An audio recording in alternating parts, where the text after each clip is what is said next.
Hello there you guys, welcome to one of my videos. Going to be giving you my starting 11 prediction for our game against Granada in the Europa League quarter-final second leg. It's at Old Trafford. So in goal, I'm going to go with Dean Henderson. Dean Henderson was obviously in goal for the game against Tottenham recently. He made some good saves to deny Son and Harry Kane. He also made some good aerial claims and I thought his distribution was good. Dean Henderson has kept a lot of clean sheets. Dean Henderson wasn't in goal for the game against Granada in the first leg. It was David De Gea. But prior to the game against Granada, Dean Henderson had been in goal for 7 games in a row. I think Dean Henderson is now our number 1, and I've already said he's reliable enough to be our number 1 because he has got that experience behind him. Don't forget he enjoyed 2 successful loans with Sheffield United, and he's also had other loan spells before. And before the start of this season, Dean Henderson signed a 6-year contract with Man United, so he committed his future to the club. At right back, I'm going to go with Wan-Bissaka. Wan-Bissaka did quite well against Tottenham. He got forward quite well. Defensively, he was quite good, but his deliveries were poor. Wan-Bissaka just needs to show more attacking intent, and in some games this season he showed very good attacking intent, but he's got to do it persistently. More or less, he's always been good defensively. I think Wan-Bissaka's got a long-term future at Man United. This is what his second full season. We got him in a deal worth £50 million from Crystal Palace in the summer of 2019. The 2 centre-halves, I'm going to go with Axel Tuanzebe and Victor Lindelof. Obviously, Harry Maguire isn't available for this game because obviously he's suspended. And Eric Bailly, he's out with COVID. Axel Tuanzebe doesn't get in R11. Could he possibly leave Man United in the summer transfer window? And Victor Lindelof, I thought he was very, very good against Tottenham. Made some good clearances. Defensively, he was good. And he got forward well. Lindelof did well in the first leg against Granada. He got the assist for Marcus Rashford's goal. It was a lovely long ball. Victor Lindelof has been at the club quite a few years now. We got him in a deal worth £31 million from Benfica back in 2017. I've still got my strong reservations about him. I think he'll stay at the club potentially past the summer, but I can't see Lindelof being here long term. At left back, I'm going to go with Alex Telles. Luke Shaw, he's not available for this game because he's suspended. Alex Telles, he's played nowhere near as much as I expected. But I think in some of the games he has been involved in, he's done quite well. Alex Telles can get forward well. Defensively, he can be good. He can provide width and he can put some good crosses into the box. I certainly prefer Luke Shaw to Telles because Shaw gets forward better than Telles. The only element of concern about Shaw is that he's injury prone, but prior to that he's had a good career at Man United. Shaw's been at the club over 6 years. But yeah, I think it'll be Telles for this one. We got Telles in a deal worth £15.4 million from Porto. There's actually been talks of a swap deal between Nuno Mendes and Alex Telles. At one point, Telles did have COVID. In the midfield, I'm going to go with Paul Pogba and Fred.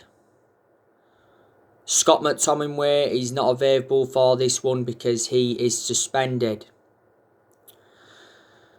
Paul Pogba was superb against Tottenham recently. He had a good chance in the game. Should have actually converted it. I think he tried to backheel it in the net, but it didn't work out. And he got the assist for Mason Greenwood's third goal against Tottenham. Against Tottenham, Paul Pogba was in more of an advanced role, and I prefer him in more of an advanced role because that's where he's more effective.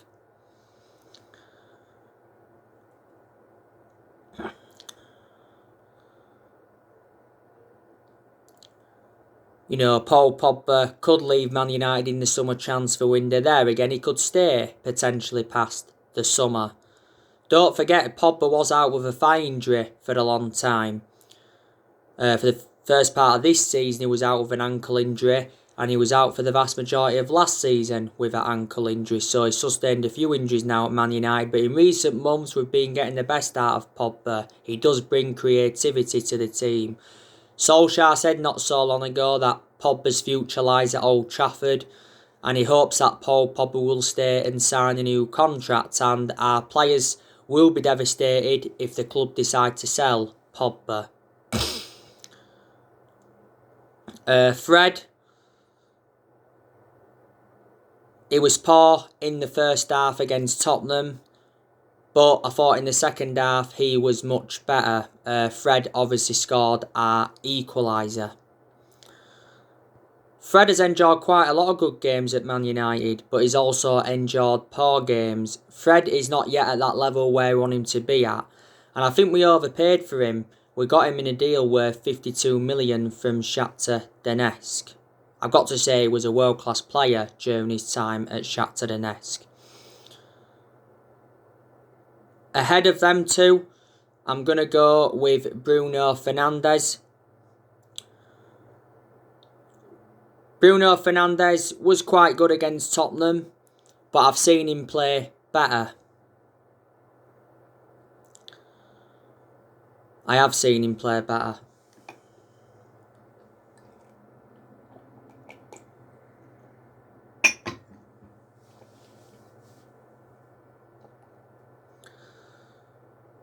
In most of Bruno Fernandes' games, he has been very, very consistent, but there's also been a few games where he has looked off the pace, because that's because we've overplayed him. But Fernandes denied that he needed a rest earlier on this season. He said, he wants to win trophies. He said he came to Manchester to win trophies. He's been at the club over a year. Don't forget, Fernandes said on his 12-month anniversary that he's planning on spending many years at Manchester United. But he's our best player, and he's the best signing we've made since Ferguson. We initially paid £47 million for Fernandes, but the overall cost with add-ons is just over £67 million.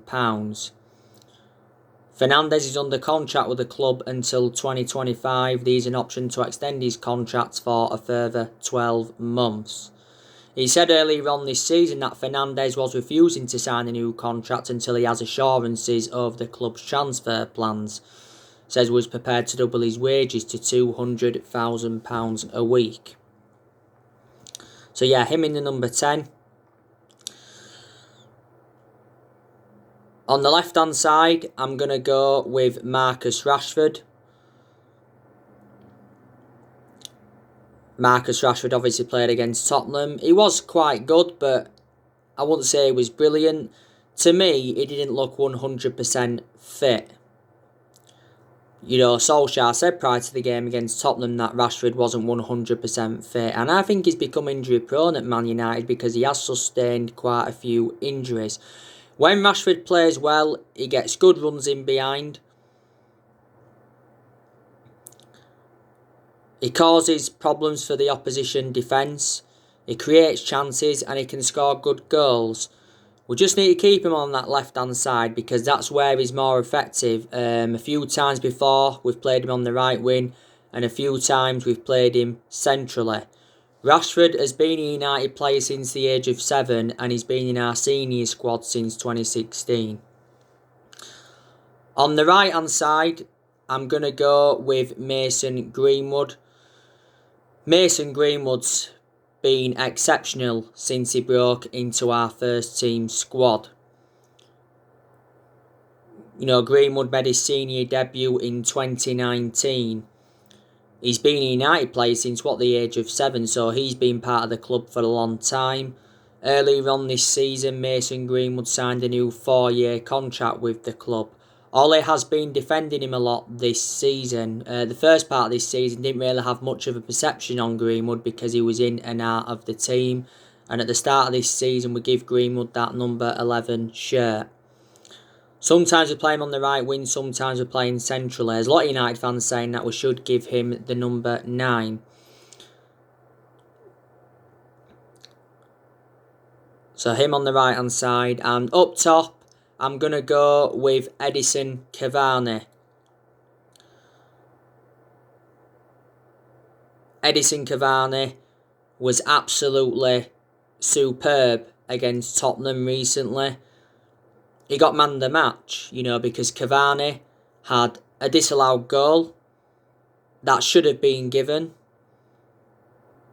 Ole Gunnar Solskjaer was furious that the goal didn't get given. Solskjaer recently slammed Human's son.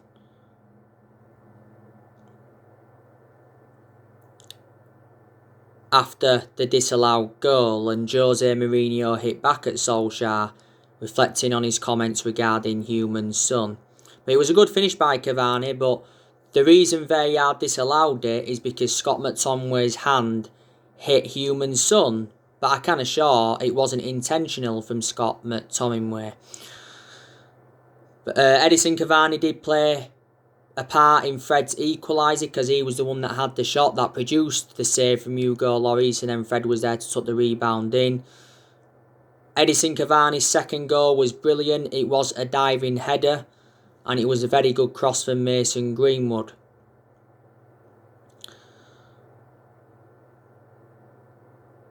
Edison Cavani could stay at Manchester United for next season. A lot of Man United fans would like him to stay for next season, and so too would Solskjaer. Solskjaer did say prior to the game against Tottenham that he's unsure over Cavani's future.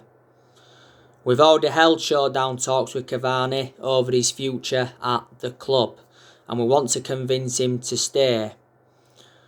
Footballer Insider said not so long ago that Cavani is willing to take a pay cut to join Boca Juniors.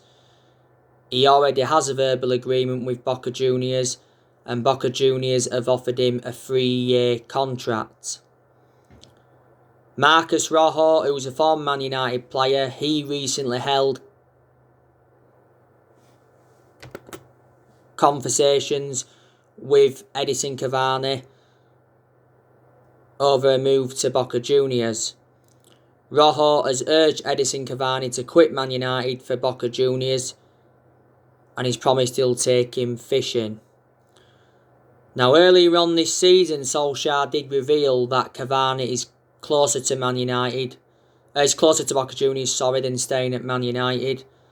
And his father came out, Cavani's, and said that Cavani is unhappy, he's not comfortable in England, and he wants to leave. But he has made an impact since he's come in.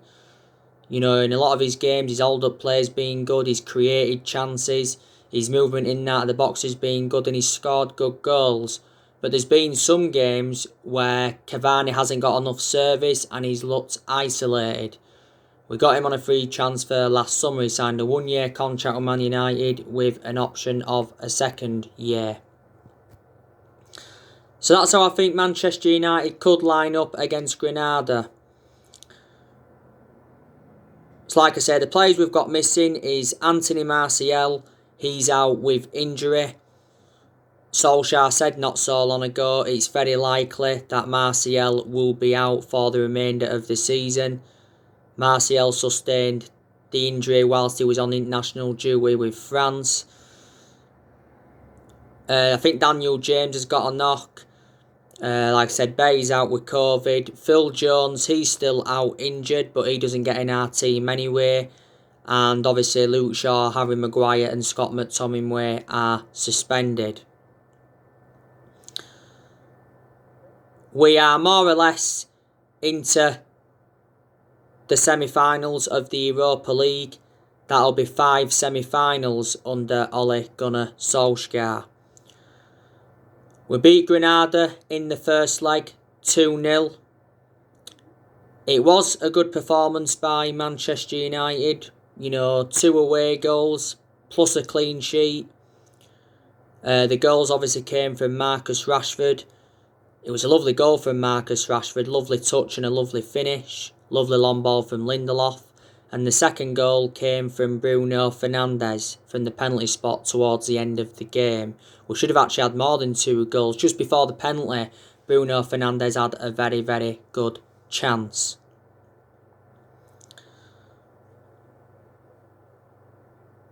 From a Granada perspective, they'd have been very disappointed in that first leg because it was a poor performance by them. They offered very little going forward.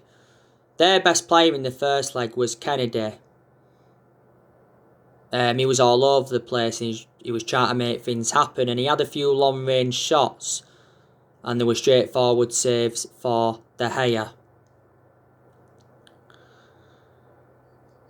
Herrera, he had Granada's best chance in the first leg. He hit the post.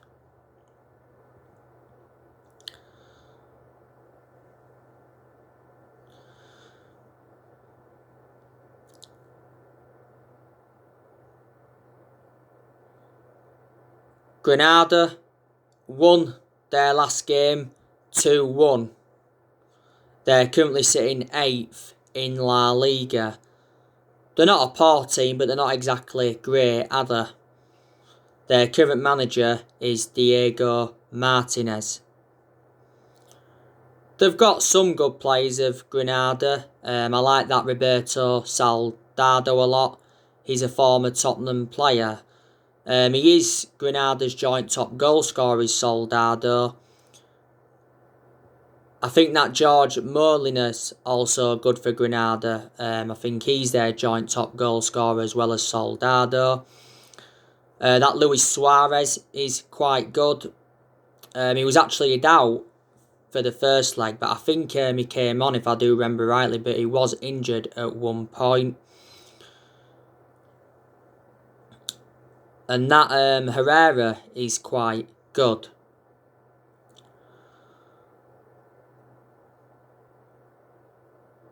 Granada have got some players out.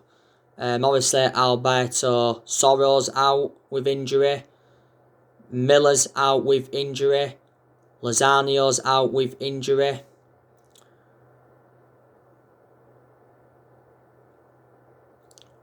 I think Pepe Sanchez is still out. Duarte, he's out with injury. I think he's suspended anyway. And Iteke, he's suspended. Granada obviously progressed to the quarterfinals of the Europa League by beating Napoli and Molde. Molde is Ole Gunnar Solskjaer's former club. We obviously progressed to the quarterfinals by beating Real Sociedad and we beat AC Milan. I think we've got a very good chance of winning the Europa League. Obviously, we got to the semi-finals last season. We lost 2-1 to Sevilla. And we won the Europa League back in 2017 under the Jose Mourinho era. We beat Ajax in the final 2-0. We do play Roma or Ajax in the semi-final. Because like I've said, we're more or less through. Solskjaer knows how imperative it is to get his first trophy on the board as Manchester United manager. Because Solskjaer's not yet won a trophy. And he's been Man United manager over 2 years. And we haven't won a trophy since 2017. So if we fail to win the Europa League this season, that'll be exactly 4 years without a trophy. And that's nowhere near good enough to our standards. Don't forget, Solskjaer did say last month that winning trophies can be an ego thing. He said that in regards to some other managers and some other clubs. And he just basically said, clubs like Man United, trophies no longer prove success. I've got to totally disagree with him in that aspect.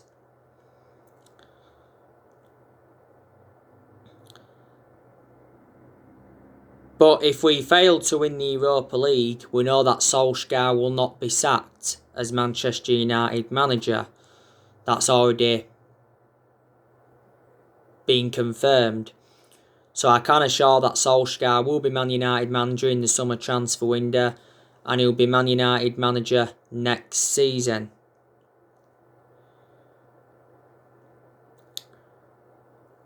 I can assure that we'll finish in the top 4 in the league. I'd say, reflecting on that 3-1 win against Tottenham recently, that secures us a second place finish. So we finish second this season and we win the Europa League. I'll turn around and say that represents a good season for Man United, and that gives us something to build on going on into next season. This is Ole Gunnar Solskjaer's second full season, and I did say this was always going to be a big season for him, and Ole has made progress in certain aspects.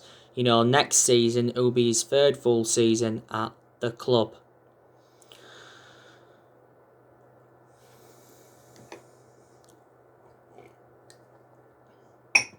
Our next game in the league is Burnley.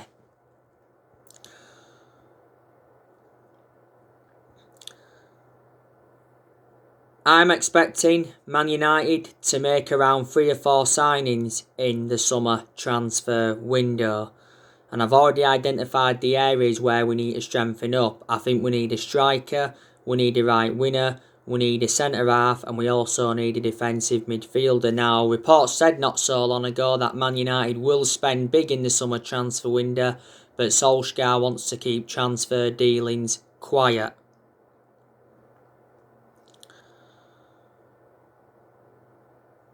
I reckon Solskjaer needs at least £200 million if he's to get the players he wants to recommend in. Solskjaer should get the backing he deserves in the summer transfer window, shouldn't he? Because obviously we've got John Murtough, he's our director of football, and it was the right decision by the club getting a director of football in. And obviously we've got Darren Fletcher, he's our technical director, and obviously Woodward, he's standing by Solskjaer. He believes that Solskjaer is the right man to lead the club forward.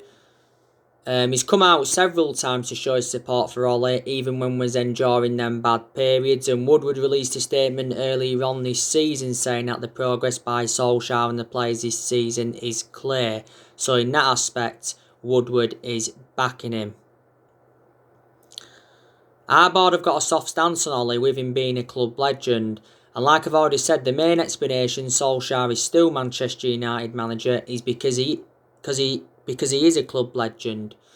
Disregarding being a club legend, I can almost assure he wouldn't have been here, because we have endured bad periods under Ole where you can turn around and say, yeah, he was lucky not to be sacked. And there's been a lot of Man United fans demanding Ole out. They've obviously got main explanations why they want him out, but there's still quite a lot of Man United fans that are probably Ole in and believe that he needs more time. We know that obviously Ole Gunnar Solskjaer's agreed a 3-year contract worth 30 million. It's likely to be 2 years with an option of an extra one. I presume there's quite a lot of United fans that disagree with us giving him this new contract. But does he deserve a new contract? Yeah, in some aspects he does, but maybe some aspects he doesn't. I can almost assure he won't see out this new contract because I've already said that Ole is not the long-term manager for Man United. But I hope I'm proven wrong. But there's a lot of players that we are looking at.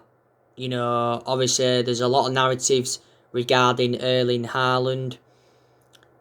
Mini Oriola wants to make Erling Haaland the first ever £1 million a week player. The Express said yesterday we are worried about the Erling Haaland transfer pursuit because of Jadon Sancho. Yes, Sancho, you already know the news on him. Recent reports have said we haven't ended our interest. We're still interested in Sancho and we are refusing to rule out a move.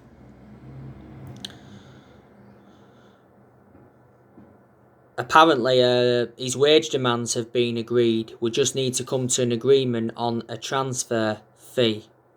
So apparently Sancho at Man United is close now. Borussia Dortmund have already admitted that they'll sell Sancho for the right price in the summer transfer window, but we'll have to submit an exceptional offer. That's according to Borussia Dortmund's CEO. Yesterday as well, I give you the news on Ruben Neves from Wolves.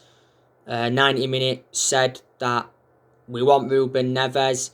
Wolves have set their asking price. It's £30 million. £30 million is very, very reasonable for a player like Ruben Neves. I'd take him at Man United because his performances for Wolves have been good and he's well proven in the Premier League and he is a midfielder.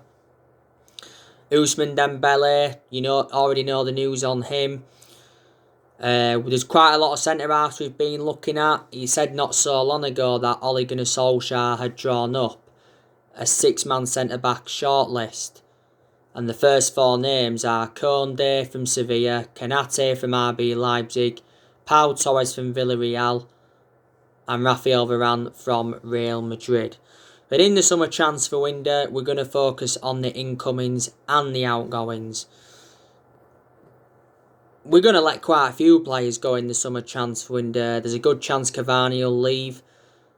A lot of United fans are saying that we need to sell Martial. It'd be the right decision if we sold Martial because he's no longer good enough to represent the club and he has been out of form for the vast majority of this season.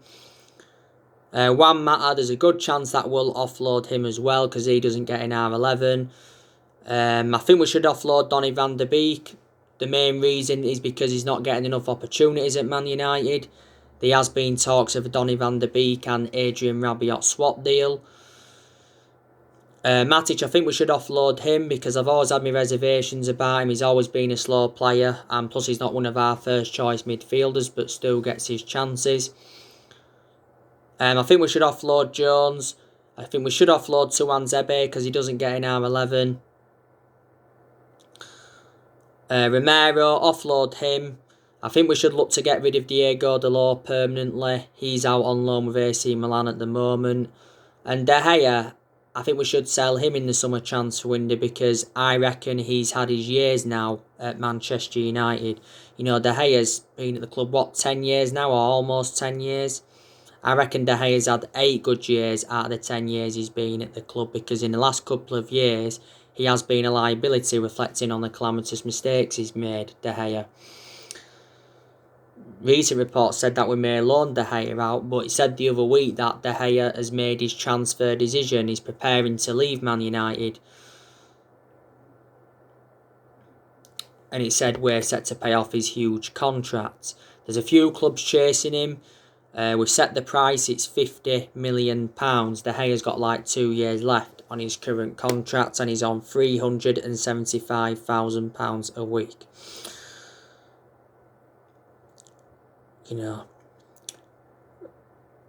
But Ole Gunnar Solskjaer, he does deserve credit in quite a lot of aspects, doesn't he? We are second in the Premier League. At one point, he got us top of the Premier League, did Solskjaer. That's obviously when we was in the title race.